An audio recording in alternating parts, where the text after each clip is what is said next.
Livro em áudio elaborado por Cristiane Batista para finalidade pedagógica. Se inscreva, grata. Sigmund Freud. O inconsciente, 1915. Aprendemos, com a psicanálise, que a essência do processo de repressão não consiste em eliminar, anular a ideia que representa o instinto asterisco, mas em impedir que ela se torne consciente. Dizemos então que se acha em estado de inconsciente, e podemos oferecer boas provas de que também inconscientemente ela pode produzir efeitos, inclusive aqueles que afinal atingem a consciência. Tudo que é reprimido tem de permanecer inconsciente, mas constatemos logo de início que o reprimido não cobre tudo que é inconsciente. O inconsciente tem o âmbito maior, o reprimido é uma parte do inconsciente. De que forma podemos chegar ao conhecimento do inconsciente? É claro que o conhecemos apenas enquanto consciente, depois que experimentou uma transposição ou tradução em algo consciente. Diariamente o trabalho psicanalítico nos traz a experiência de que é possível uma tal tradução. Isso requer que o analisando supere determinadas resistências, as mesmas que outrora, rejeitando-o do consciente, transformarão um dado material em reprimido. Justificação do inconsciente. O direito de supor uma psique inconsciente e de trabalhar cientificamente com essa hipótese nos é contestado de muitos lados. A isso podemos replicar que a suposição do inconsciente é necessária e legítima, e que possuímos várias provas da existência do inconsciente. Ela é necessária porque os dados da consciência têm muitas lacunas, tanto em pessoas sadias como em doentes verificam-se com frequência atos psíquicos que pressupõem, para sua explicação, outros atos, de que a consciência não dá testemunho.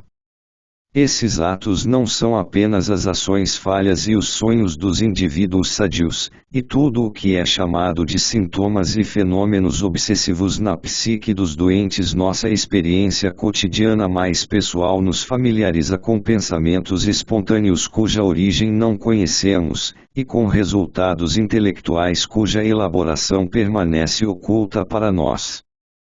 Todos esses atos conscientes permanecem desconexos e incompreensíveis se insistimos na pretensão de que através da consciência experimentamos tudo o que nos sucede em matéria de atos psíquicos, mas se inscrevem numa coerência demonstrável se neles interpolamos os atos inconscientes inferidos.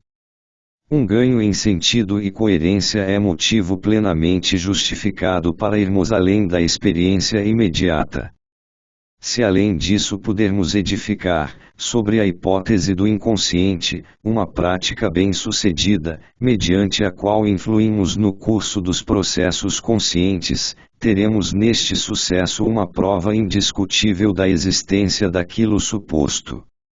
Então será preciso adotar o ponto de vista de que é uma pretensão insustentável exigir que tudo o que sucede na psique teria de se tornar conhecido também para a consciência.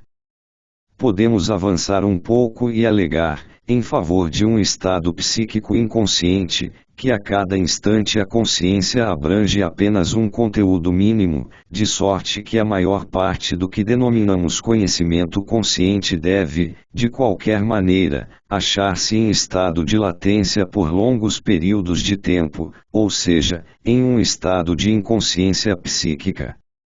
Contradizer o inconsciente seria, em vista de todas as nossas lembranças létentes, algo inteiramente inconcebível. Deparamos, em seguida, com a objeção de que essas recordações létentes já não podem ser chamadas de psíquicas, mas correspondem a vestígios de processos somáticos, a partir dos quais o psíquico pode novamente surgir. Não é difícil replicar que a lembrança latente é, pelo contrário, um indubitável resto de um processo psíquico. Mais importante, porém, é ter claro que a objeção se baseia na equiparação tácita, mas de antemão estabelecida do consciente ao psíquico.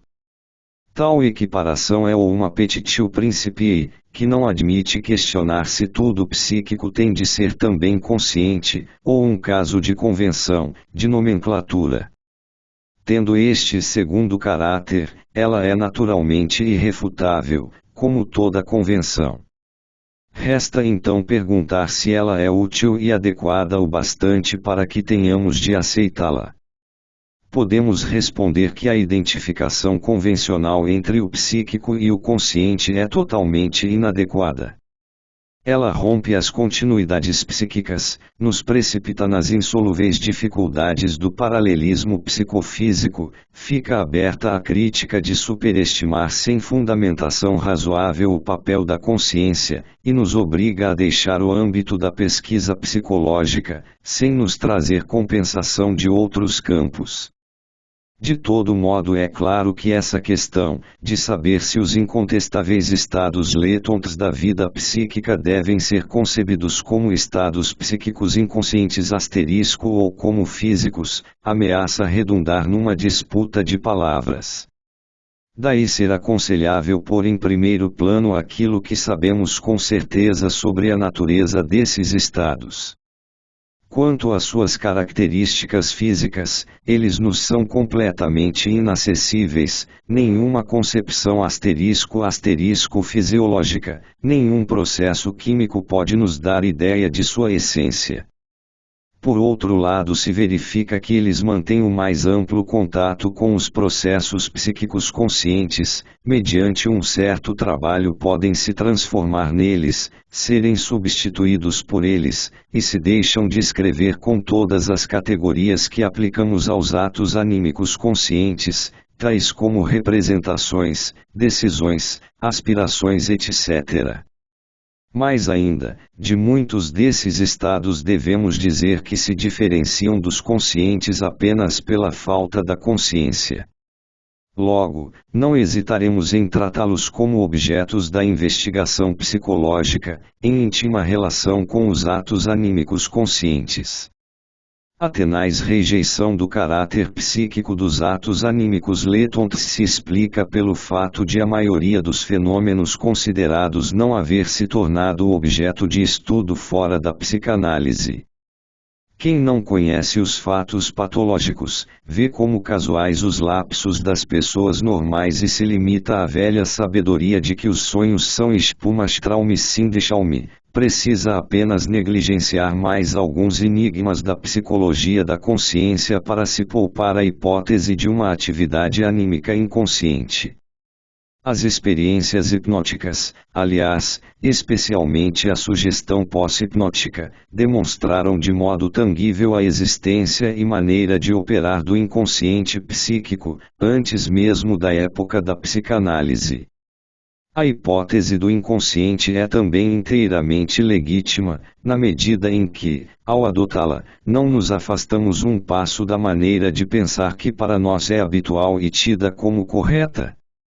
A consciência proporciona a cada um de nós apenas o conhecimento dos próprios estados de alma. Que um outro ser humano tenha consciência é uma conclusão que se tira per analogiam, com base nas manifestações e nos atos que percebemos desse outro, para nos tornar compreensível o seu comportamento. Psicologicamente mais correto seria talvez afirmar que sem maior reflexão nós atribuímos, a cada outro indivíduo, nossa própria constituição e também nossa consciência, e que tal identificação é o pressuposto de nossa compreensão. Essa conclusão ou identificação foi outrora estendida, pelo eu, aos outros seres humanos, animais, plantas, as coisas inanimadas e a totalidade do mundo, e se revelou útil enquanto a similitude com o eu individual foi preponderante, mas tornou-se menos confiável à medida que o outro se distanciou do eu. Atualmente nossa reflexão crítica já é insegura quanto à consciência dos animais, recusa-se a admiti-la nas plantas e deixa para o misticismo a hipótese de uma consciência do que é inanimado. mas também onde a tendência original à identificação passou pelo exame crítico, no caso de o outro ser um humano próximo, a suposição de uma consciência baseia-se numa inferência, e não pode partilhar a imediata certeza de nossa própria consciência. Ora, a psicanálise exige apenas que esse método de inferência asterisco se volte também para a própria pessoa, algo para o qual não existe, claro, uma tendência constitucional. Assim fazendo, será preciso dizer que todos os atos e manifestações que em mim percebo, e que não sei ligar ao restante de minha vida psíquica, têm de ser julgados como se pertencessem a uma outra pessoa, e devem achar esclarecimento por uma vida anímica que se atribua a esta pessoa. A experiência também mostra que sabemos interpretar nos outros, isto é, integrar no seu contexto anímico os mesmos atos a que negamos reconhecimento psíquico em nossa própria pessoa. Evidentemente, um obstáculo especial desvia nossa investigação da própria pessoa, impedindo que realmente a conheçamos. Esse método de inferência, aplicado sobre a própria pessoa apesar de oposição interna, não leva à descoberta de um inconsciente, e sim, mais corretamente, à suposição de uma outra, uma segunda consciência, que em minha pessoa se acha unida com a que me é conhecida. Mas nisso a crítica tem justa oportunidade de fazer objeções. Primeiro, uma consciência da qual o próprio portador nada sabe é algo diferente de uma consciência alheia, e pode-se perguntar se uma tal consciência, a que falta a mais importante característica, merece de fato uma discussão. Quem se rebelou contra a hipótese de uma psique inconsciente não ficará satisfeito em trocá-la por uma consciência inconsciente. Em segundo lugar, a análise indica que cada um dos processos anímicos letons que inferimos goza de um alto grau de independência, como se não estivesse em ligação com os demais e nada soubesse deles. Devemos então estar preparados para supor em nós uma segunda consciência, mas também uma terceira, quarta, talvez uma série interminável de estados de consciência, todos desconhecidos para nós e entre si. Em terceiro lugar vem, como o argumento de maior peso, a consideração de que através da pesquisa analítica sabemos que uma parte desses processos letons possui características e peculiaridades que nos parecem estranhas, mesmo incríveis, e que contrariam diretamente os atributos da consciência que nos são conhecidos. Assim teremos razão para modificar a inferência sobre nossa própria pessoa, ela não demonstra uma segunda consciência em nós, mas sim a existência de atos psíquicos privados de consciência. Também a designação de subconsciência poderemos rejeitar, por ser incorreta e enganadora. Os conhecidos casos de duplications, cisão da consciência, asterisco nada provam contra a nossa concepção. Eles podem ser descritos, da maneira mais pertinente, como casos de cisão das atividades anímicas em dois grupos, sendo que então a mesma consciência volta-se alternadamente para um ou para o outro. Na psicanálise só nos resta declarar os processos anímicos em si como inconscientes e comparar sua percepção pela consciência à percepção do mundo externo pelos órgãos dos sentidos. Esperamos inclusive que essa comparação seja proveitosa para o nosso conhecimento. A suposição psicanalítica da atividade anímica inconsciente nos parece, por um lado, um desenvolvimento ulterior do animismo primitivo, que em tudo nos fazia ver imagens fiéis de nossa consciência, e por outro lado o prosseguimento da retificação, empreendida por Kant, de nosso modo de conceber a percepção externa. Assim como Kant nos alertou para não ignorar o condicionamento subjetivo de nossa percepção e não tomá-la como idêntica ao percebido incognoscível, a psicanálise adverte para não se colocar a percepção pela consciência no lugar do processo psíquico inconsciente, que é o objeto desta percepção. Tal como o físico, também o psíquico não precisa, na realidade, ser como nos aparece. Mas teremos a satisfação de verificar que a retificação da percepção interna não apresenta dificuldade tão grande como a da externa, que o objeto interno é menos incognoscível que o mundo exterior. 2. A pluralidade de sentidos do inconsciente e o ponto de vista topológico. Antes de prosseguir, constatemos o fato importante, e também embaraçoso, de que a inconsciência é apenas um traço distintivo do psíquico, que de modo algum basta para a sua caracterização. Existem atos psíquicos de valor bem diverso, que no entanto coincidem na característica de serem inconscientes. Por um lado, o inconsciente abrange atos que são apenas letons, temporariamente inconscientes, mas que de resto não se diferenciam em nada dos conscientes, e, por outro lado, processos como os reprimidos, que, caso se tornassem conscientes, contrastariam da maneira mais crua com os restantes conscientes. Para pôr fim a todos os mal-entendidos, seria bom abstrair totalmente, na descrição dos variados atos psíquicos, do fato de serem conscientes ou inconscientes, e classificá-los apenas segundo sua relação com os instintos e metas, segundo sua composição e inclusão nos sistemas psíquicos superpostos uns aos outros. Mas isso é impraticável por razões diversas, e assim não podemos escapar à ambiguidade de utilizar os termos consciente e inconsciente ora num sentido descritivo, ora sistemático, quando então significam inclusão em determinados sistemas e posse de certos atributos. Poderíamos também fazer a tentativa de evitar a confusão designando os sistemas psíquicos reconhecidos com nomes tomados arbitrariamente, que não aludissem à qualidade de ser consciente.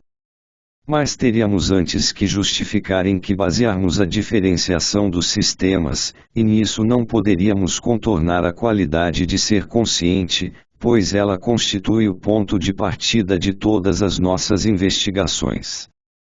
Talvez possamos buscar socorro na sugestão de, ao menos na escrita, substituir consciência pela abreviatura CS e inconsciente por ICS, ao usar as duas palavras no sentido sistemático. De maneira positiva, enunciemos agora, como resultado da psicanálise, que um ato psíquico passa geralmente por duas fases em relação ao seu estado, entre as quais se coloca uma espécie de exame, censura.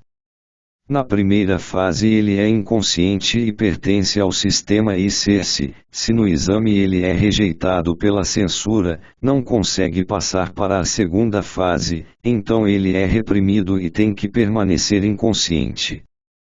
Saindo-se bem no exame, porém, ele entra na segunda fase e participa do segundo sistema, a que denominamos sistema CS. Mas essa participação não chega a determinar inequivocamente a sua relação com a consciência. Ela ainda não é consciente, mas capaz de consciência, na expressão de J. Brewer, isto é, pode então, dadas certas condições, tornar-se objeto da consciência sem maior resistência. Tendo em vista essa capacidade de consciência, chamamos o sistema CS também de pré-consciente. Se ocorrer que também o tornar-se consciente do pré-consciente seja codeterminado por uma certa censura, então discriminaremos de modo mais rigoroso os sistemas PCs e CS. Por enquanto basta ter em mente que o sistema PCs partilha as propriedades do sistema CS e que a censura rigorosa cumpre seu papel na passagem do ICS para o PCs. Ao admitir esses dois, ou três, sistemas psíquicos, a psicanálise distanciou-se mais um passo da psicologia descritiva da consciência, atribuindo-se uma nova colocação de problemas e um novo conteúdo. Até então ela se diferenciava da psicologia sobretudo pela concepção dinâmica dos processos anímicos, agora ela pretende considerar igualmente a topologia da psique e indicar, acerca de um ato psíquico qualquer, no interior de qual sistema ou entre quais sistemas ele se passa. Em virtude desse empenho, deram-lhe também o nome de psicologia das profundezas. Veremos que ela pode enriquecer-se ainda com uma outra perspectiva. Se vamos lidar seriamente com uma topologia dos atos anímicos, temos que dirigir nosso interesse para uma dúvida que se apresenta neste ponto. Se um ato psíquico, limitemo-nos, aqui, a um que tenha a natureza de uma ideia, é transposto do sistema ICS para o sistema CS, ou PCs, devemos supor que a essa transposição se liga uma nova fixação, como que um segundo registro da ideia em questão, que então pode estar contido também numa nova localidade psíquica, e junto ao qual continua a existir o registro inconsciente original. Ou devemos antes acreditar que a transposição consiste numa mudança de estado, que se produz no mesmo material e na mesma localidade? Essa questão pode parecer abstrusa, mas tem de ser levantada, se quisermos formar da topologia psíquica, da dimensão psíquica profunda, uma ideia mais definida.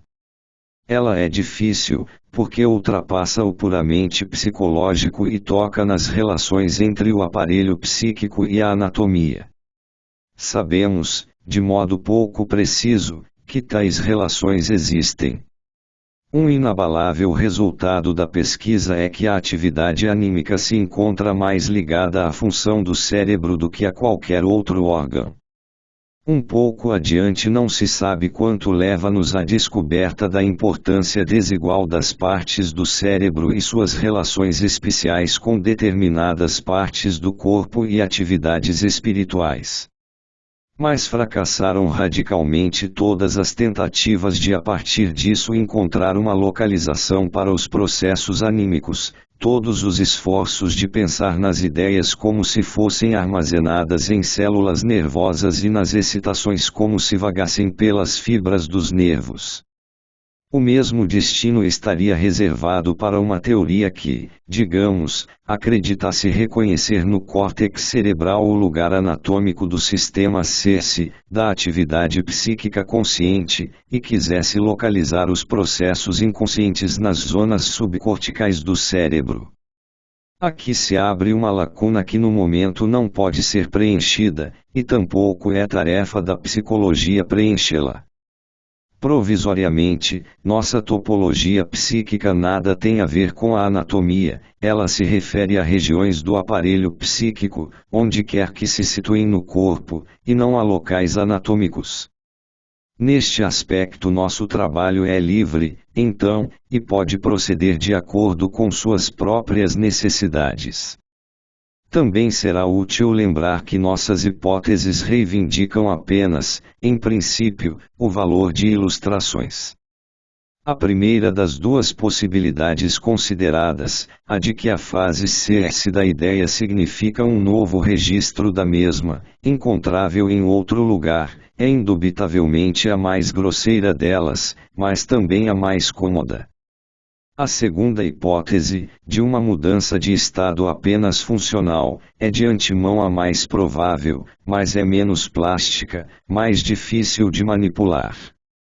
Ligada à primeira, a hipótese topográfica, acha-se aquela de uma separação topográfica dos sistemas ICS e CS, e a possibilidade de uma ideia existir simultaneamente em dois lugares do aparelho psíquico, e mesmo de que, não sendo inibida pela censura, avance regularmente de um lugar para o outro, eventualmente sem perder o seu primeiro assento ou registro. Isso talvez pareça estranho, mas pode se apoiar em impressões da prática psicanalítica. Se comunicamos a um paciente uma ideia que ele reprimiu num dado momento e que descobrimos, num primeiro instante isso nada muda em seu estado psíquico.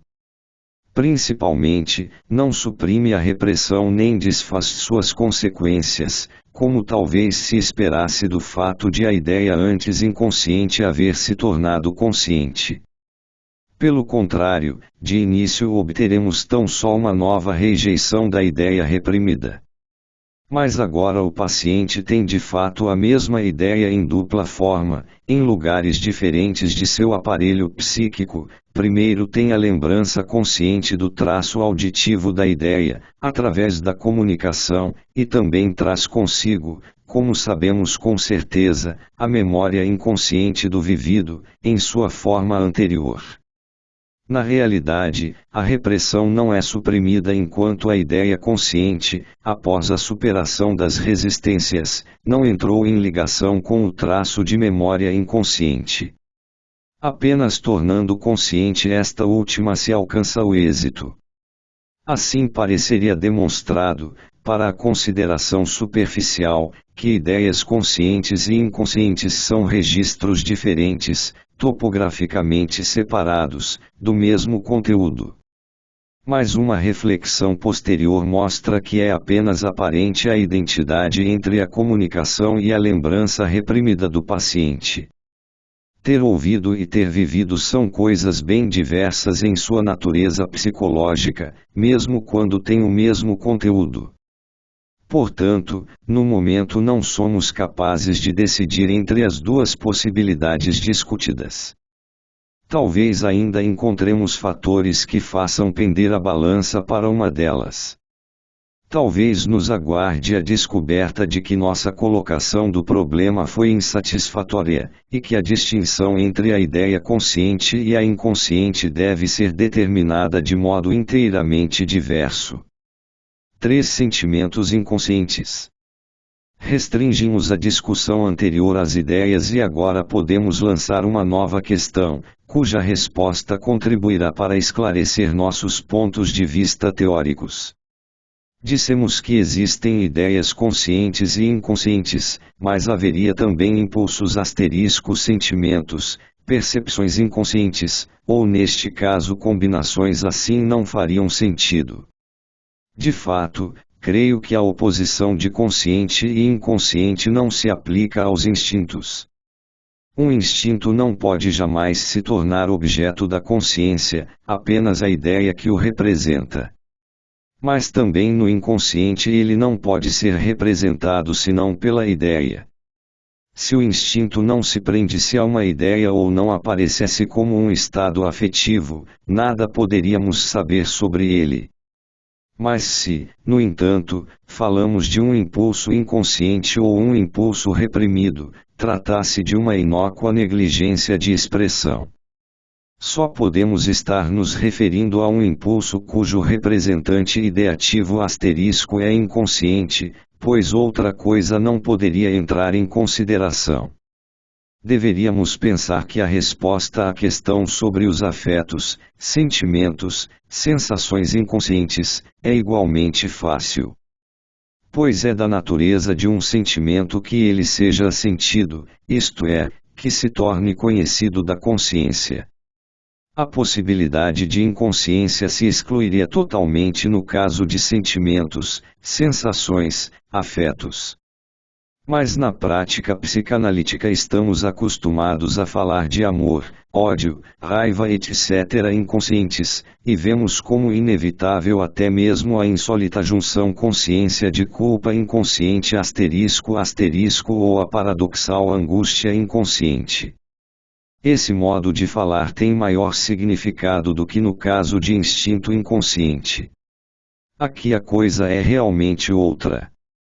Pode primeiramente suceder que um impulso afetivo ou emocional seja percebido, mas de forma equivocada. Ele é obrigado, devido à repressão de sua verdadeira representação, a unir-se com outra ideia, e passa a ser tido, pela consciência, como manifestação dessa última.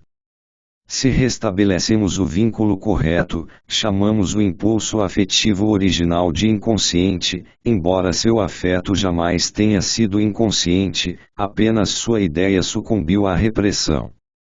O uso das expressões afeto inconsciente e emoção inconsciente remete aos destinos do fator quantitativo do impulso instintual, em consequência da repressão, ver o ensaio sobre a repressão. Sabemos que esses destinos podem ser três: ou o afeto continua como é, no todo ou em parte, ou se transforma num montante de afeto qualitativamente diferente, sobretudo em angústia, ou é suprimido, ou seja, seu desenvolvimento é interrompido. É talvez mais fácil estudar essas possibilidades no trabalho do sonho do que nas neuroses. Sabemos, além disso, que a supressão do desenvolvimento do afeto é o verdadeiro objetivo da repressão, e que o trabalho desta permanece inconcluso se esse objetivo não é alcançado. Em todos os casos em que a repressão consegue inibir o desenvolvimento do afeto, chamamos de inconscientes os afetos que restauramos ao corrigir o trabalho da repressão. Assim, não se pode negar a coerência desse modo de falar, mas existe, em relação à ideia inconsciente, a importante diferença de que esta, após a repressão, continua existindo como formação real no sistema ICS, enquanto ao afeto inconsciente corresponde, no mesmo lugar, apenas uma possibilidade incipiente, que não pôde se desenvolver. A rigor, e embora esse modo de falar continue sendo irrepreensível, não existem afetos inconscientes tal como existem ideias inconscientes. Mas bem pode haver, no sistema ICS, formações afetivas que, como outras, tornam-se conscientes. Toda a diferença vem de que ideias são investimentos de traços mnemônicos, no fundo, enquanto os afetos e sentimentos correspondem a processos de descarga, cujas expressões finais são percebidas como sensações. No estado atual de nosso conhecimento dos afetos e sentimentos, não somos capazes de exprimir essa diferença de modo mais claro. A constatação de que a repressão pode impedir que o impulso instintual se transforme em exteriorização de afeto é de especial interesse para nós. Mostrando-nos que o sistema CS normalmente governa tanto a afetividade como o acesso à motilidade e realça o valor da repressão, indicando, entre as consequências desta, não só que ela mantém algo longe da consciência, mas que também impede o desenvolvimento do afeto e o desencadeamento da atividade muscular. Também é possível dizer, de modo inverso, que, na medida em que o sistema CS controla a afetividade e a motilidade, chamamos de normal o estado psíquico do indivíduo. No entanto, há uma inegável diferença na relação entre o sistema dominante e as duas ações vizinhas de descarga. Enquanto o domínio do CS sobre a motilidade voluntária é firmemente estabelecido, resiste regularmente ao assalto da neurose e apenas na psicose desmorona, o controle do desenvolvimento dos afetos pelo CS é menos firme. Mesmo no interior da vida normal percebe-se uma constante luta entre os sistemas CS e ICS pela primazia sobre a afetividade, certas esferas de influência delimitam umas às outras e ocorrem misturas entre as forças operantes. A importância do sistema CS, PCs, para o acesso à liberação de afeto e a ação também nos torna compreensível o papel que toca as ideias substitutivas na configuração da doença. É possível que o desenvolvimento do afeto proceda diretamente do sistema ICS, nesse caso tem sempre o caráter da angústia, pela qual são trocados todos os afetos reprimidos. Mais frequentemente o impulso instintual tem que esperar até achar uma ideia substitutiva no sistema CS. Então o desenvolvimento do afeto é possibilitado a partir desse substituto consciente, e o caráter qualitativo do afeto é determinado pela natureza dele. Afirmamos que na repressão o afeto se separa de sua ideia, e depois os dois prosseguem para seus diferentes destinos. Em termos descritivos isso é indiscutível, via de regra, porém, o processo real é que um afeto não surge enquanto não é conseguida uma nova representação no sistema CS. 4. Topologia e dinâmica da repressão. Chegamos ao resultado de que a repressão é, no essencial, um processo que se verifica em ideias na fronteira dos sistemas ICS e PCs, CS, e agora podemos fazer uma nova tentativa de descrever mais detalhadamente esse processo. Deve-se tratar de uma retirada de investimento, mas pergunta-se em qual sistema ocorre a retirada e a qual sistema pertence o investimento retirado. A ideia reprimida permanece capaz de ação no ICS, deve ter conservado seu investimento, portanto. O que foi retirado deve ser outra coisa. Se tomamos o caso da repressão propriamente dita, após repressão, asterisco tal como se dá na ideia pré-consciente ou mesmo já consciente, a repressão pode consistir apenas em que é retirada a ideia ou investimento, pré-consciente que pertence ao sistema PCs. A ideia permanece não investida, então, ou recebe investimento do ICS, ou conserva o investimento ICS que já possuía antes. Logo, a retirada do investimento pré-consciente, manutenção do inconsciente ou substituição do investimento pré-consciente por um inconsciente. Notamos, aliás, que como por descuido basearmos essas considerações na hipótese de que a passagem do sistema ICS para o seguinte não ocorre por um novo registro, mas por uma mudança de estado, uma modificação do investimento.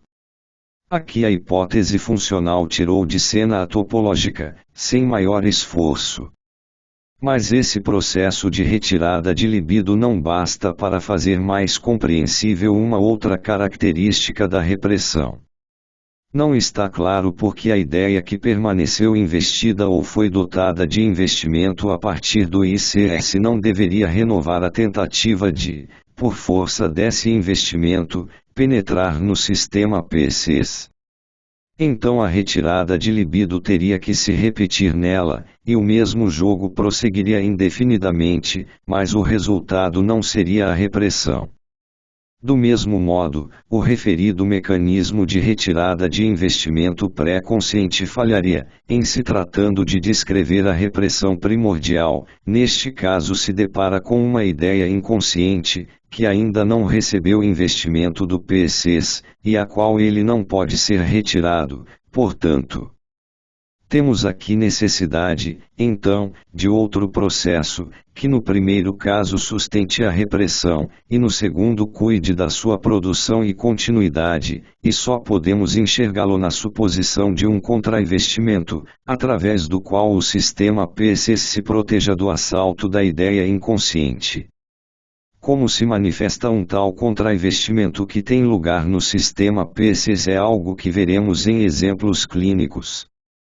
É ele que representa o gasto permanente de uma repressão primordial, mas que também garante a permanência dela.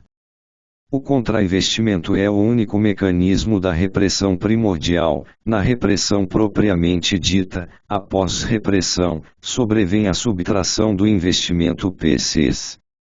É bem possível que precisamente o investimento retirado à ideia seja aplicado no contrainvestimento. Notamos que pouco a pouco fomos levados a introduzir, na exposição de fenômenos psíquicos, um terceiro ponto de vista, além do dinâmico e do topológico, o econômico, que procura acompanhar os destinos das quantidades de excitação e alcançar uma avaliação ao menos relativa dos mesmos. Parece-nos apropriado distinguir com um nome especial o modo de ver as coisas que é a consumação da pesquisa psicanalítica.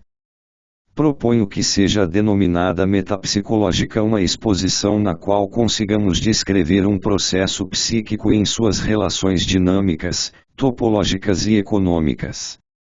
Diga-se de imediato que, no estado atual de nossos conhecimentos, conseguiremos fazê-lo apenas em alguns pontos isolados.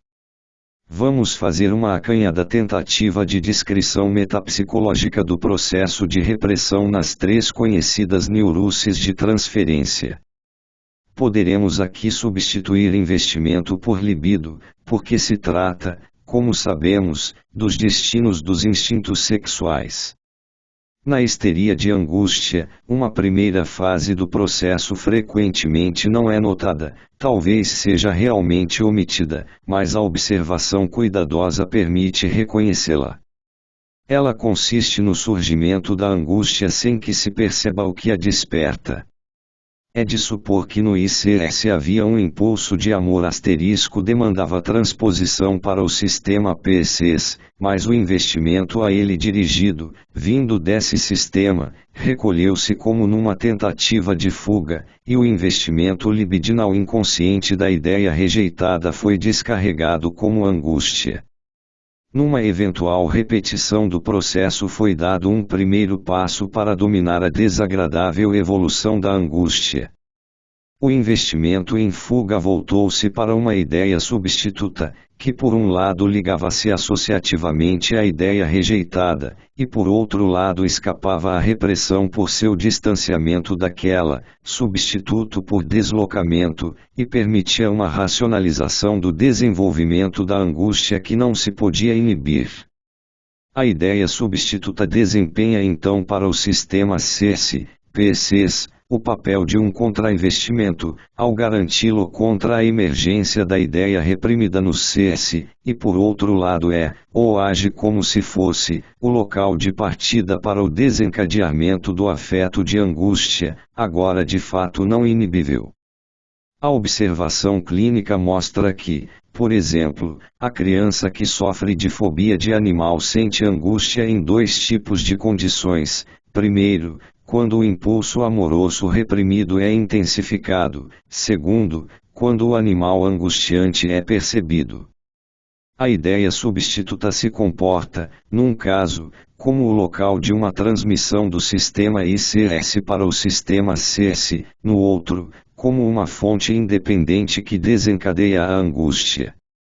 A expansão do domínio do sistema CS costuma se manifestar no fato de que o primeiro modo de excitação da ideia substituta retrocede cada vez mais diante do segundo.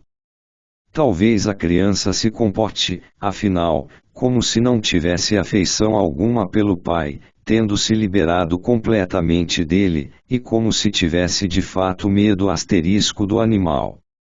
Mas esse medo, nutrido da fonte instintual inconsciente, revela-se pertinaz e desmedido face a todas as influências do sistema CS, traindo desse modo sua proveniência do sistema ICS. O contrainvestimento do sistema CS levou portanto à formação substitutiva, na segunda fase da histeria de angústia. Logo o mesmo mecanismo encontra uma nova aplicação. O processo de repressão ainda não terminou, como sabemos, e encontra um outro objetivo na tarefa de inibir o desenvolvimento da angústia a partir do substituto. Isso ocorre desta maneira: tudo o que circunda e está associado à ideia substituta é investido de particular intensidade, de modo a poder demonstrar uma grande sensibilidade à excitação.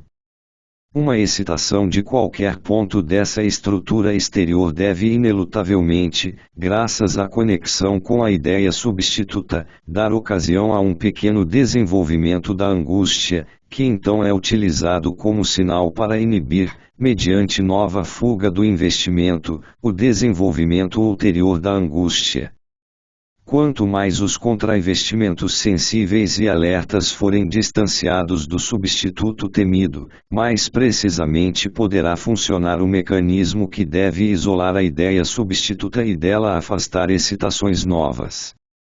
Naturalmente, essas cautelas protegem apenas das excitações que chegam à ideia substituta a partir de fora, mediante a percepção, mas nunca do impulso instintual que alcança a ideia substituta a partir da ligação com a ideia reprimida. Portanto, elas começam a influir apenas quando o substituto assumiu bem a representação do reprimido, e não podem jamais ser inteiramente confiáveis. A cada aumento da excitação instintual, o baluarte de proteção em torno da ideia substituta tem que ser colocado um pouco adiante. Toda essa construção, que de modo análogo é produzida nas outras neuroses, leva o nome de fobia. A fuga ante o investimento consciente da ideia substituta se exprime nas renúncias, evitações e proibições em que reconhecemos a histeria de angústia. Olhando todo o processo, pode-se dizer que a terceira fase repetiu em escala maior o trabalho da segunda. O sistema ICS protege-se agora da ativação da ideia substituta mediante o contrainvestimento do que a circunda, tal como antes havia se garantido contra a emergência da ideia reprimida mediante o investimento da ideia substituta. Desse modo prosseguiu a formação substitutiva por deslocamento. É preciso acrescentar que antes o sistema CS possuía tão só um pequeno lugar por onde podia irromper o impulso instintual reprimido, ou seja, a ideia substituta, mas que afinal toda a estrutura fóbica exterior corresponde a um tal enclave da influência inconsciente. Além disso, podemos sublinhar o ponto de vista interessante de que através do mecanismo de defesa posto em ação foi alcançada uma projeção do perigo instintual para fora. O eu se comporta como se o perigo do desenvolvimento da angústia não partisse de um impulso instintual, mas de uma percepção, o que lhe permite reagir a esse perigo externo com as tentativas de fuga das evitações fóbicas. Uma coisa a repressão obtém nesse processo, o desencadeamento de angústia pode ser represado em alguma medida, mas apenas com pesados sacrifícios da liberdade pessoal. Tentativas de fuga ante exigências instintuais são geralmente inúteis, porém, e o resultado da fuga fóbica é sempre insatisfatório. Boa parte do que encontramos na histeria de angústia vale também para as duas outras neuroses, de maneira que podemos limitar a discussão às diferenças e ao papel da contratransferência. Na histeria de conversão, o investimento instintual da ideia reprimida é transformado em inervação do sintoma. Até onde e em que condições a ideia inconsciente é drenada por essa descarga à inervação, de modo a poder abandonar o assédio ao sistema CS, é uma questão que, juntamente com outras semelhantes, será melhor reservar para uma investigação especial da histeria. O papel do contrainvestimento que parte do sistema CS, PCs, é nítido na histeria de conversão e vem à luz na formação de sintomas. É o contrainvestimento que escolhe em qual parte do representante instintual asterisco pode se concentrar todo o investimento dela. Essa porção eleita para sintoma preenche a condição de exprimir tanto a meta de desejo asterisco do impulso instintual como o esforço de defesa ou castigo do sistema CS, então ela é superinvestida e sustentada por ambos os lados, como a ideia substituta na histeria de angústia.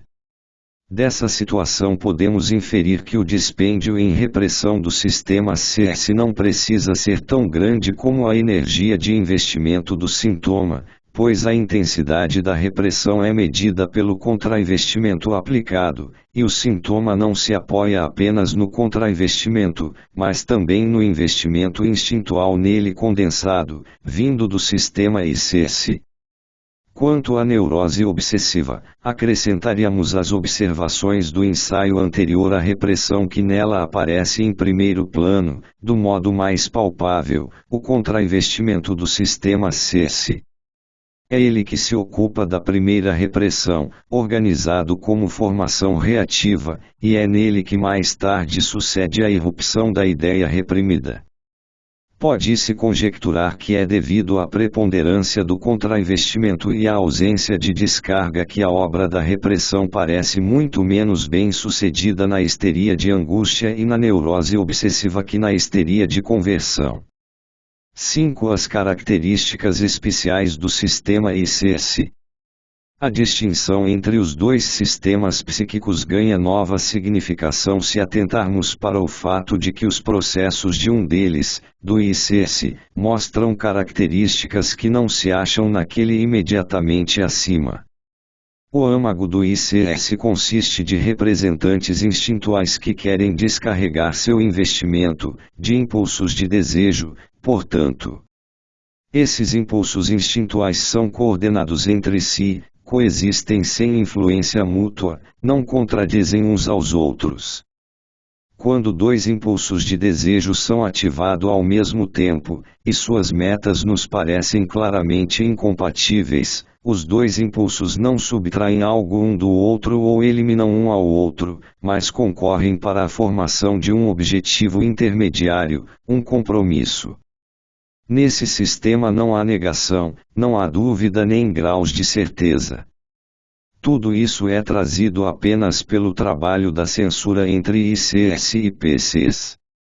A negação é um substituto da repressão em nível mais alto. No ICS existem apenas conteúdos mais ou menos fortemente investidos. Há uma mobilidade bem maior das intensidades de investimento.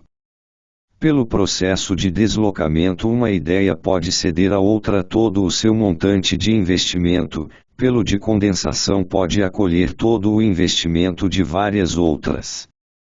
Propus enxergar nesses dois processos indícios do assim chamado processo psíquico primário * no sistema PCs vigora o processo secundário, 2 quando se permite que um tal processo primário ocorra em elementos do sistema PCs, ele se mostra cômico e provoca risos. Os processos do sistema ICS são atemporais, isto é, não são ordenados temporalmente, não são alterados pela passagem do tempo, não têm relação nenhuma com o tempo. A referência ao tempo também se acha ligada ao trabalho do sistema CS. Os processos do ICS tampouco levam em consideração a realidade. São sujeitos ao princípio do prazer. Seu destino depende apenas de sua intensidade e de cumprirem ou não as exigências da regulação prazer-desprazer. Vamos resumir: ausência de contradição, processo primário, mobilidade dos investimentos, atemporalidade e substituição da realidade externa pela psíquica são as características que podemos esperar encontrar nos processos do sistema ICS. 3. Os processos inconscientes tornam-se cognoscíveis para nós apenas nas condições do sonho e das neuroses, ou seja, quando processos do mais elevado sistema PC são transpostos para um estágio anterior mediante um rebaixamento, regressão. Em si eles são incognoscíveis, e também incapazes de existência, porque ao sistema ICS se sobrepõe bastante cedo o PCs, que se apoderou do acesso à consciência e à motilidade. A descarga do sistema ICS passa para a inervação somática, levando ao desenvolvimento do afeto, mas, como vimos, mesmo essa via de escoamento é contestada pelo PCs. Apenas por si o sistema PCs, em circunstâncias normais, não poderia realizar nenhuma ação muscular apropriada, com exceção daquelas já organizadas como reflexos. A plena significação dessas características do sistema ICS só se tornaria clara para nós se pudéssemos contrapô-las aos atributos do sistema PCs e compará-las a estes. Mas isso nos levaria tão longe que mais uma vez proponho concordarmos num adiamento e fazermos a comparação dos dois sistemas apenas quando da apreciação daquele mais elevado. Só o que é mais premente deverá ser agora mencionado. Os processos do sistema PCs mostram e isso não importando se são já conscientes ou apenas capazes de consciência uma inibição da tendência das ideias investidas à descarga.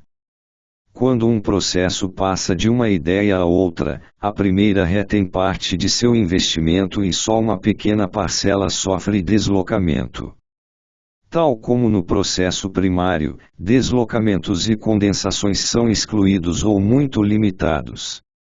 Isso levou Joseph Breuer a supor dois diferentes estados de energia de investimento na psique, um tônico, vinculado, e outro livremente móvel, tendente à descarga. Acho que essa distinção representa, até agora, nossa mais profunda percepção da natureza da energia nervosa, e não vejo como se poderia evitá-la.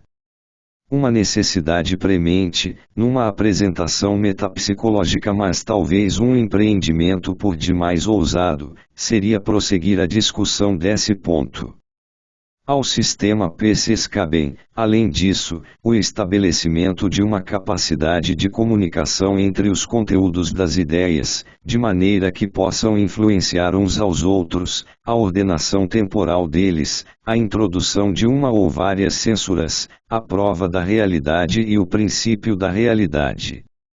Também a memória consciente parece depender inteiramente do PCs, ela deve ser claramente diferenciada dos traços mnemônicos em que se ficham as experiências do ICS, e corresponde provavelmente a um registro especial, tal como quisemos supor para a relação da ideia consciente com a inconsciente, mas que rejeitamos. Nisso também acharemos meios de pôr fim à oscilação ao nomear o sistema mais elevado, que agora chamamos indiferentemente de PCs ou de CS. E será oportuna a advertência de não generalizar apressadamente o que aqui esclarecemos sobre a distribuição das funções psíquicas entre os dois sistemas. Nós descrevemos a situação tal como se mostra no ser humano adulto, no qual o sistema PCs, a rigor, funciona apenas como estágio preliminar da organização mais elevada. O conteúdo e as relações que tem esse sistema durante o desenvolvimento individual, e a significação que lhe cabe nos animais, não devem ser inferidos da nossa descrição, mas sim pesquisados independentemente. Além disso, devemos estar preparados para encontrar, no ser humano, condições patológicas em que os dois sistemas mudam, ou mesmo trocam entre si, tanto o conteúdo como as características. 6. A comunicação entre os dois sistemas. Seria errado imaginar que o ICS permanece em repouso enquanto o trabalho psíquico é realizado pelo PCs, que o ICS é algo acabado, um órgão rudimentar, um resíduo do desenvolvimento. Ou supor que a comunicação entre os dois sistemas se restringe ao ato da repressão, em que o PCs lança ao abismo do ICS tudo o que lhe parece perturbador.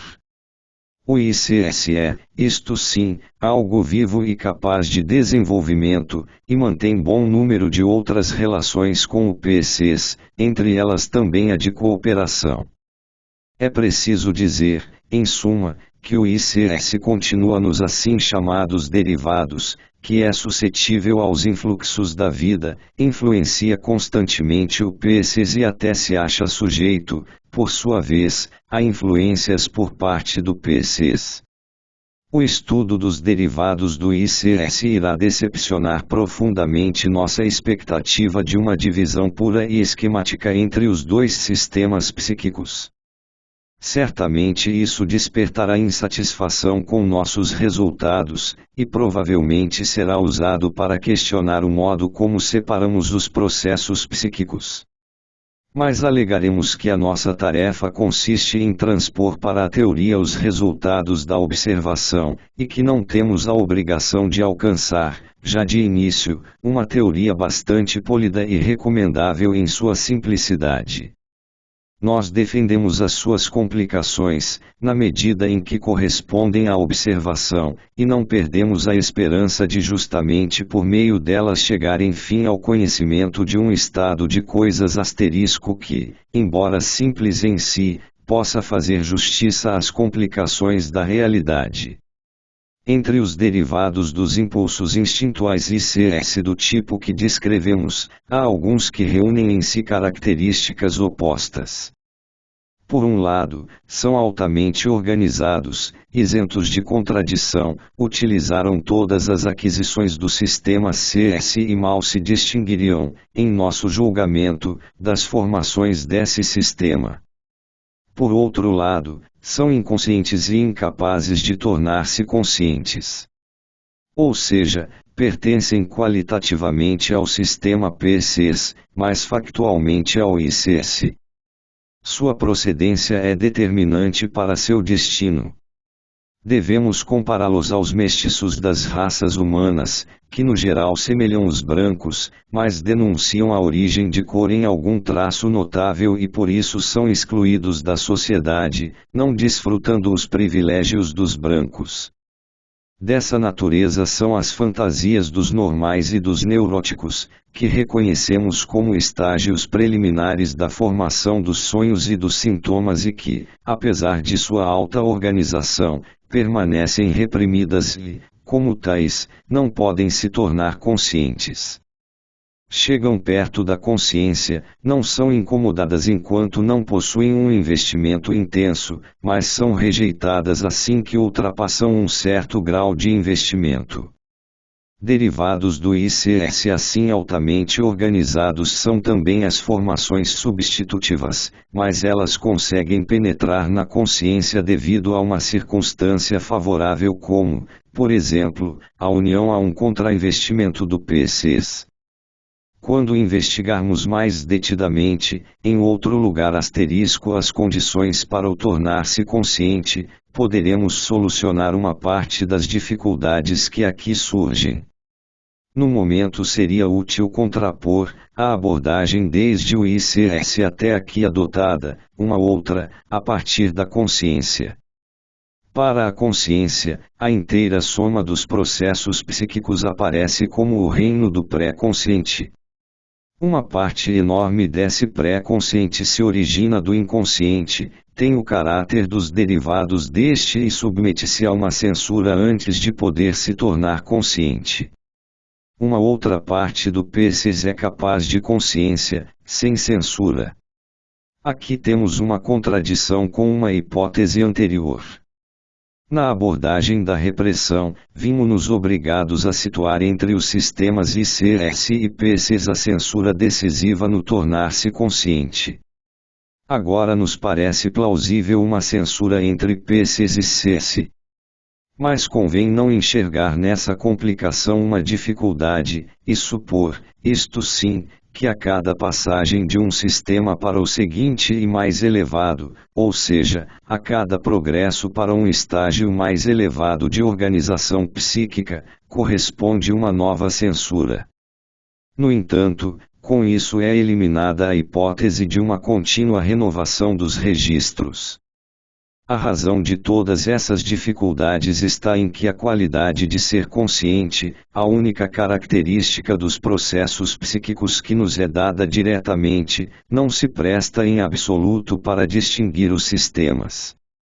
Não considerando o fato de o consciente não ser sempre consciente, mas às vezes latente, a observação nos mostrou que muito daquilo que partilha as propriedades do sistema PCs não se torna consciente, e ainda ficamos sabendo que o tornar-se consciente é restringido por determinadas direções de sua atenção asterisco. Portanto, a consciência não tem relação simples nem com os sistemas nem com a repressão.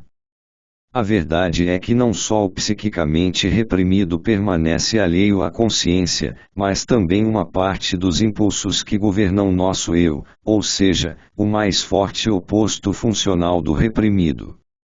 Na medida em que nos esforçamos por uma abordagem metapsicológica da psique, temos que aprender a nos emancipar da importância dada ao sintoma ser/estar consciente. Enquanto ainda nos apegamos a ele, vemos nossas generalizações serem regularmente contrariadas por exceções.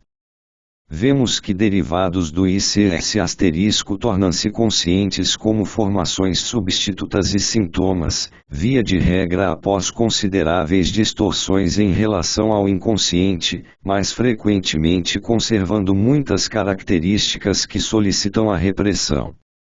Notamos que permanecem inconscientes muitas formações pré-conscientes que, de acordo sua natureza pensaríamos, bem poderiam tornar-se conscientes. É provável que nelas prevaleça a mais forte atração do ICS. Somos levados a buscar a diferença mais significativa não ali entre o consciente e o pré-consciente, mas entre o pré-consciente e o inconsciente.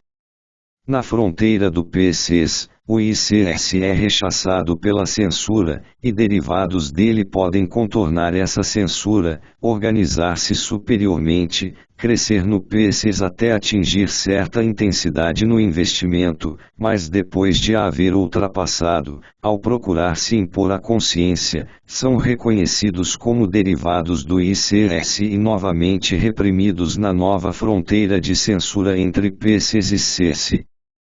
Assim, a primeira censura funciona para o ICS mesmo, a última, para os derivados ICS dele. Podemos supor que a censura adiantou-se um tanto no curso do desenvolvimento individual. No tratamento psicanalítico chegamos à prova incontestável da existência da segunda censura, aquela entre os sistemas PCs e CS. Solicitamos ao paciente que produza numerosos derivados do ICS, obrigamo-lo a superar as objeções da censura ao fato de essas formações pré-conscientes se tornarem conscientes e, pela vitória sobre essa censura, abrimos o caminho para a abolição da repressão, que é obra da censura anterior. Acrescentemos a observação de que a existência da censura entre PCs e CS nos lembra que o tornar-se consciente não é um simples ato de percepção, mas provavelmente um sobreinvestimento também, um avanço mais na organização psíquica. Examinemos a comunicação do ICS com os outros sistemas, não para constatar algo novo, mas para não ignorar o que tem mais relevo. Nas raízes da atividade instintual os sistemas se comunicam amplamente entre si. Uma parte dos processos estimulados passa pelo ICS como por um estágio preparatório e alcança o mais alto desenvolvimento psíquico no CS, enquanto outra parte é retida como ICS.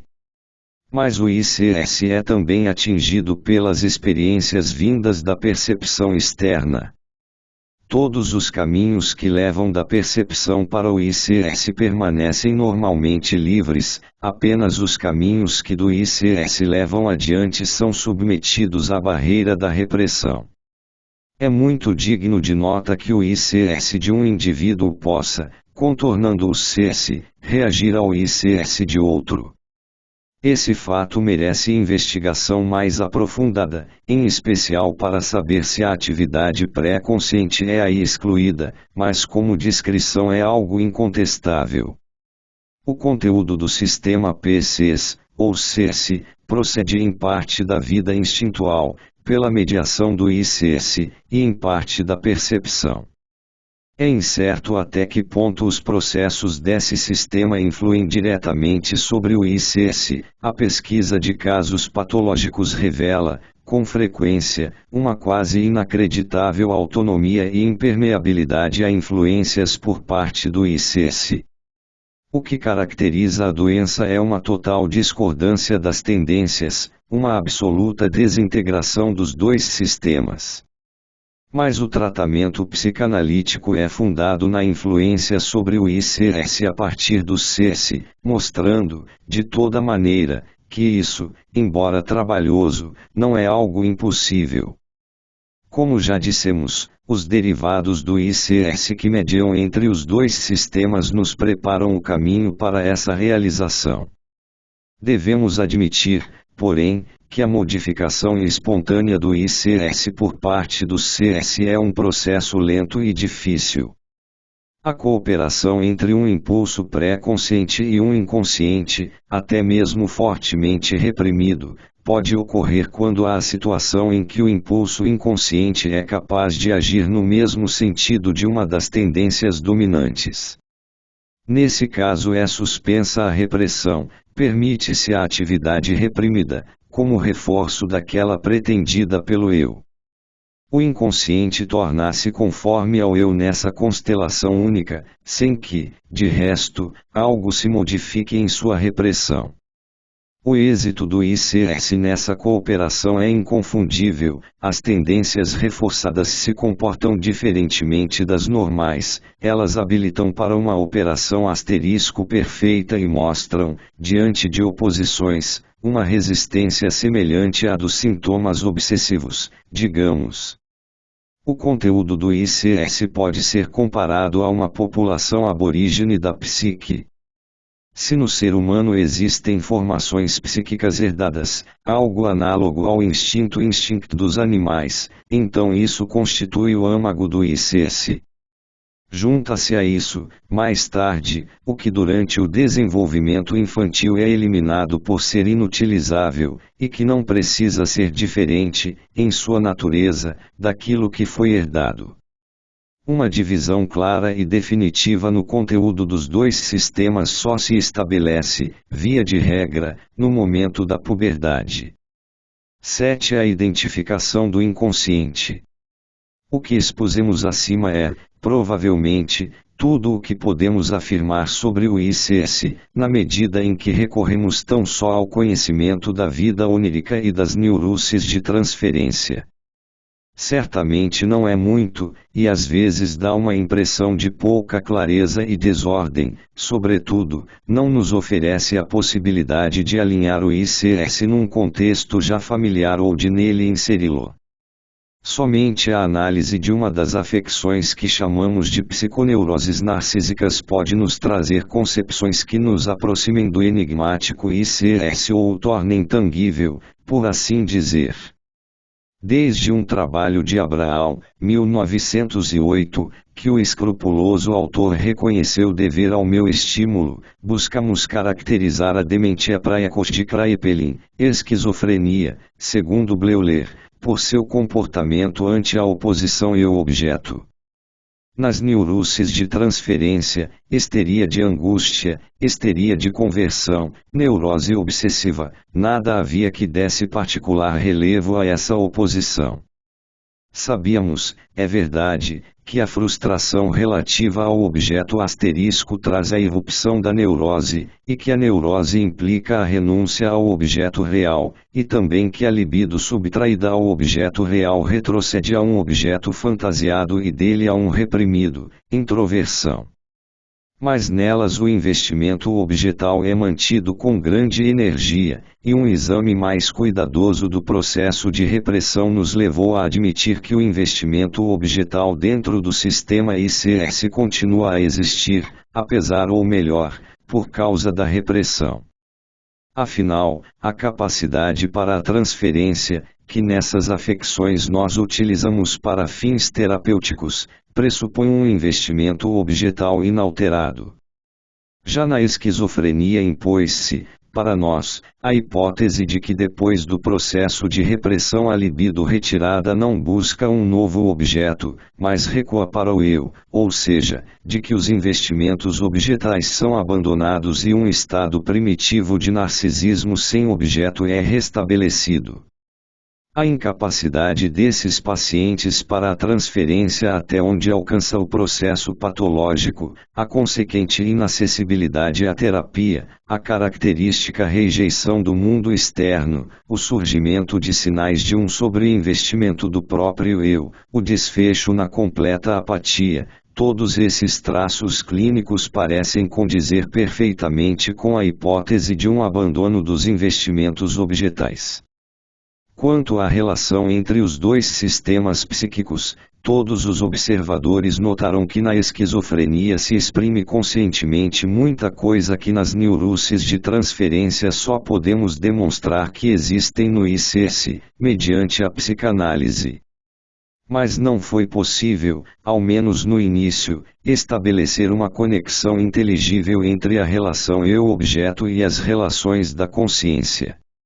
O que procuramos parece apresentar-se da seguinte maneira insuspeitada. Observar-se nos esquizofrênicos, sobretudo nos instrutivos estágios iniciais, um bom número de mudanças na linguagem, das quais algumas merecem ser examinadas de um certo ponto de vista. Frequentemente o modo de expressão é objeto de um cuidado especial, torna-se rebuscado, afetado. As frases são formadas com uma peculiar ausência de organização que as torna ininteligíveis para nós, de maneira que consideramos absurdas as manifestações dos doentes. Com frequência, uma relação com órgãos do corpo ou inervações assume o primeiro plano no conteúdo dessas manifestações. A isso podemos acrescentar que, nesses sintomas da esquizofrenia que semelham formações substitutivas histéricas ou neurótico-obsessivas, a relação entre o substituto e o reprimido mostra peculiaridades que nos surpreenderiam nas duas neuroses mencionadas. O Dr. Viktor Tausk, de Viena, pôs à minha disposição algumas das observações que fez numa esquizofrenia incipiente, que apresentam a vantagem de a doente mesma ter dado explicação para suas falas. Mostrarei agora, tomando dois de seus exemplos, a concepção que pretendo defender, e não duvido que qualquer observador poderia facilmente produzir tal material em abundância. Uma das doentes de Tausk, uma garota que foi levada para a clínica após uma briga com seu namorado, queixa-se de que os olhos não estão direitos, estão virados. Isso ela mesma explica, ao fazer, em linguagem coerente, várias recriminações ao namorado. Ela não o compreende, ele parece diferente a cada vez, é um hipócrita, um virador de olhos asterisco ele virou os olhos dela, agora ela tem os olhos virados, não são mais seus olhos, agora ela vê o mundo com outros olhos. As declarações da doente sobre sua frase ininteligível têm o valor de uma análise, pois contém o equivalente da frase em linguagem compreendida por todos. Ao mesmo tempo, esclarecem a respeito da significação e da gênese da formação de palavras na esquizofrenia. Em concordância com Tausk, quero ressaltar que nesse exemplo a relação com o órgão, o olho, se arvora em representação de todo o conteúdo. A fala esquizofrênica tem aí um traço hipocondríaco, torna-se linguagem do órgão. Outra declaração da mesma paciente, ela está em pé na igreja, de repente sente um puxão, tem de pôr-se em outra posição, como se pusesse alguém, como se fosse posta. Segue-se a análise, com novas recriminações ao namorado, que é ordinário, que também a ela, que era de uma casa fina, ele tornou ordinária. Ele a tornou igual a si, ao fazê-la acreditar que lhe era superior, agora ela se tornou como ele, porque acreditou que se tornaria melhor se ficasse igual a ele. Ele se colocou falsamente, agora ela é como ele, identificação, ele a colocou em lugar errado. O movimento de pôr-se em outra posição, observa Tausk, é um modo de representar o termo verstellen pôr no lugar errado e a identificação com o namorado. Outra vez destaco a predominância, em toda a cadeia de pensamentos, daquele elemento que tem por conteúdo uma inervação corporal, ou antes a sensação dela. Uma histérica teria virado os olhos convulsivamente no primeiro caso, e no segundo teria realmente executado o puxão, em vez de sentir o impulso ou ter a sensação de fazê-lo, e nos dois casos não teria nenhum pensamento consciente, e depois também seria incapaz de manifestá-lo. Essas duas observações depõem a favor do que chamamos linguagem hipocondríaca ou do órgão. Mas também o que nos parece mais importante nos chamam a atenção para outro fato, que pode ser facilmente apontado nos exemplos reunidos na monografia de Bleuler, por exemplo, e ser expresso numa fórmula determinada. Na esquizofrenia, as palavras são submetidas ao mesmo processo que forma as imagens oníricas a partir dos pensamentos oníricos leitons, que chamamos de processo psíquico primário. Elas são condensadas e transferem umas para as outras seus investimentos por inteiro, através do deslocamento. O processo pode ir tão longe que uma única palavra, tornada apta para isso mediante múltiplas relações, assume a representação de toda uma cadeia de pensamentos. Os trabalhos de Bleuler, Jung e seus discípulos fornecem rico material em favor justamente dessa afirmação. Antes de tirarmos uma conclusão dessas impressões, vamos ainda considerar as diferenças sutis, mas surpreendentes, entre a formação substituta esquizofrênica, de um lado, e a histérica e neurótico-obsessiva, de outro. Num paciente que acompanho atualmente, o mau estado da pele do rosto causou o abandono dos interesses da vida. Ele afirma ter cravos e fundos buracos no rosto, que qualquer pessoa enxerga. A análise demonstra que ele encena seu complexo da castração em sua pele. Num primeiro instante mexeu sem pena nos seus cravos, tinha grande satisfação em espremê-los, pois nisso saltava fora alguma coisa, explicou. Depois começou a achar que em todo lugar onde havia eliminado um cravo surgia uma cavidade, e recriminou-se bastante por haver estragado para sempre a pele com sua constante manipulação. É evidente que espremer os cravos, para ele, é um substituto da masturbação. A cavidade que, por sua culpa, surgia então, é o genital feminino, ou seja, o cumprimento da ameaça de castração, ou da fantasia que a representa, provocada pela masturbação. Essa formação substitutiva tem, apesar de seu caráter hipocondríaco, muita semelhança com uma conversão histérica. No entanto, é inevitável a sensação de que aí deve suceder outra coisa, de que uma formação substitutiva como essa não pode ser atribuída a uma histeria, mesmo antes de poder dizer em que se estriba a diferença. Um histérico dificilmente tomará uma cavidade pequena como um poro da pele por símbolo da vagina, que ele geralmente compara com todos os objetos possíveis que encerram um espaço vazio.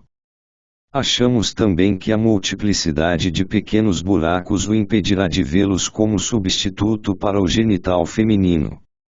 Algo semelhante vale para um jovem paciente sobre o qual, anos atrás, Tausk fez um relato à Sociedade Psicanalítica de Viena. Ele se comportava como um neurótico obsessivo, levava horas fazendo a toalete etc. Mas chamava a atenção o fato de que podia informar sem resistências o significado de suas inibições.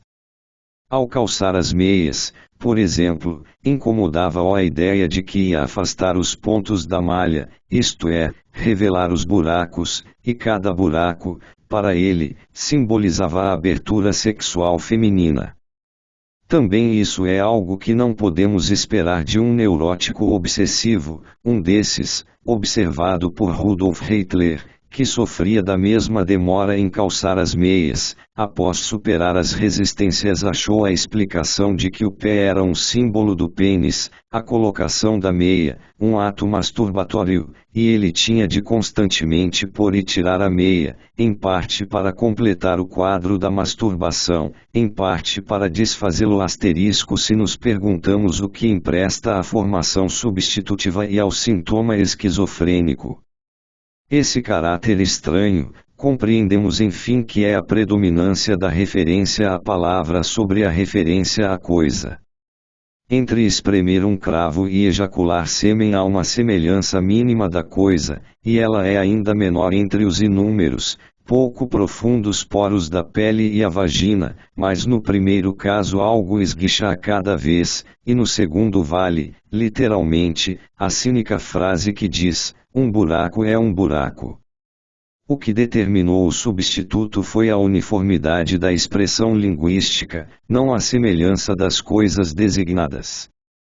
Quando as duas palavra e coisa não coincidem, a formação substitutiva esquizofrênica dá verde daquela das neuroses de transferência.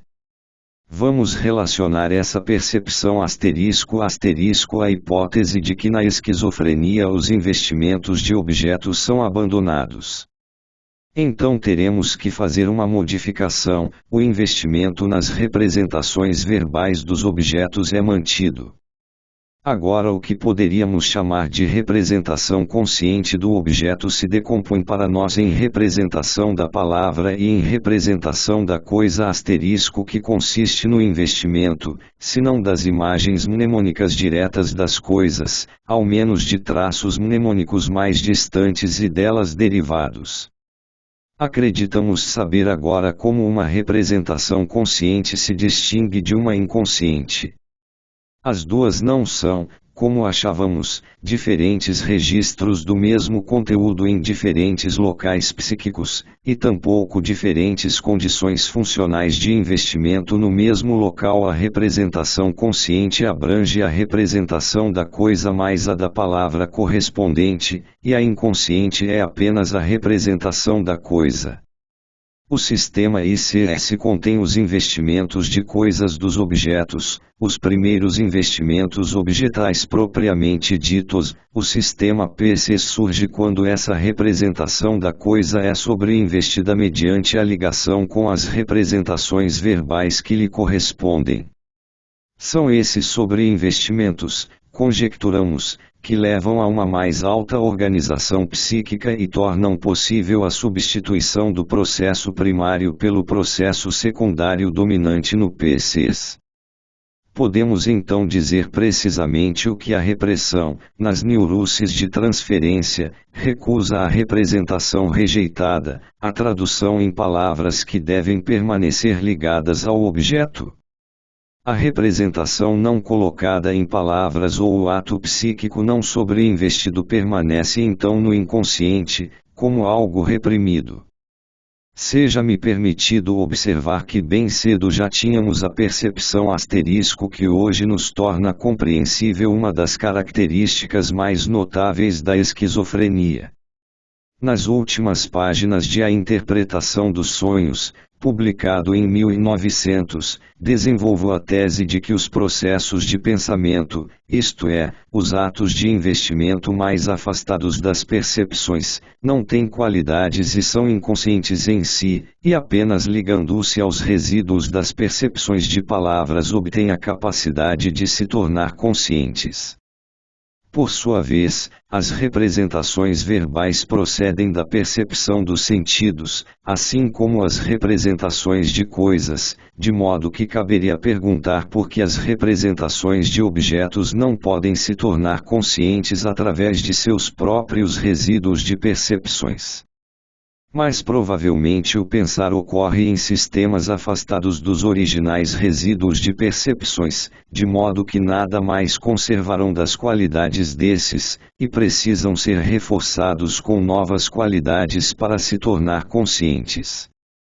Além disso, mediante a ligação com palavras podem ser dotados de qualidades também os investimentos que não puderam trazer nenhuma qualidade das percepções, por corresponderem apenas a relações entre as representações de objeto. Tais relações, tornadas apreensíveis apenas mediante palavras, são um componente capital de nossos processos de pensamento. Compreendemos que a ligação com representações verbais ainda não coincide com o tornar-se consciente, e apenas fornece a possibilidade para isso, ou seja, que não caracteriza nenhum outro sistema senão o PCs. Mas agora notamos que essa discussão nos afastou de nosso tema propriamente dito e nos deixou em meio aos problemas relativos ao pré-consciente e ao consciente, que seria adequado tratarmos separadamente. Quanto à esquizofrenia, que aqui abordamos apenas na medida em que nos parece indispensável para um conhecimento geral do ICS, temos de nos perguntar se o processo aqui denominado repressão ainda tem algo em comum com a repressão nas neuroses de transferência. A fórmula segundo a qual a repressão é um processo que ocorre entre o sistema ICS e o PCs, ou CS, que resulta em manter algo distante da consciência, de toda maneira requer uma mudança, para poder incluir também a dementia praecoce e outras afecções narcísicas. Mas permanece como traço comum a tentativa de fuga do eu, que se manifesta na retirada do investimento consciente. E a mais superficial reflexão nos ensina que essa tentativa de fuga, essa fuga do eu, realizasse de maneira bem mais profunda e radical nas neuroses narcísicas.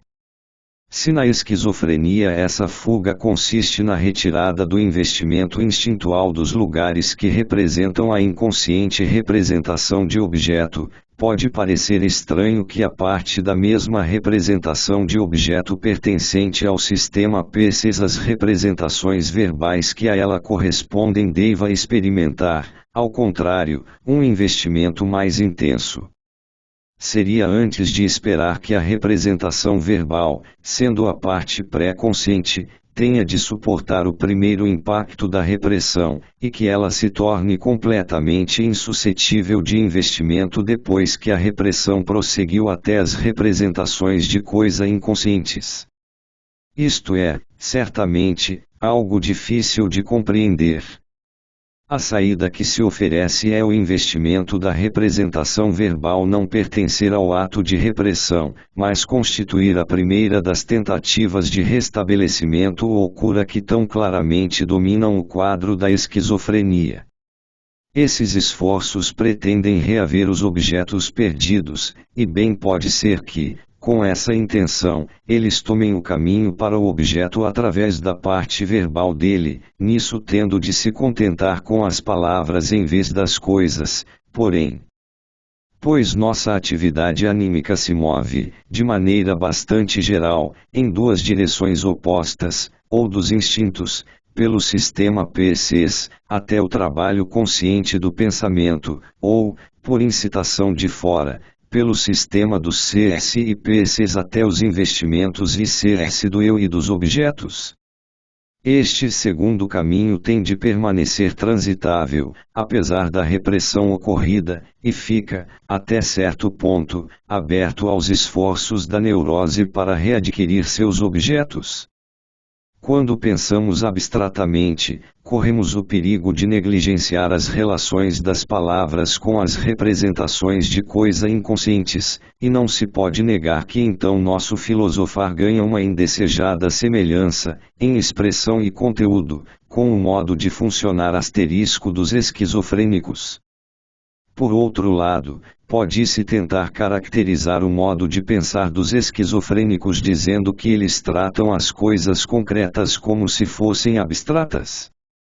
Se nós de fato identificamos o inconsciente e determinamos de forma correta a diferença entre uma representação inconsciente e uma pré-consciente, então nossas pesquisas, a partir de muitos outros pontos, deverão necessariamente remeter a essa percepção.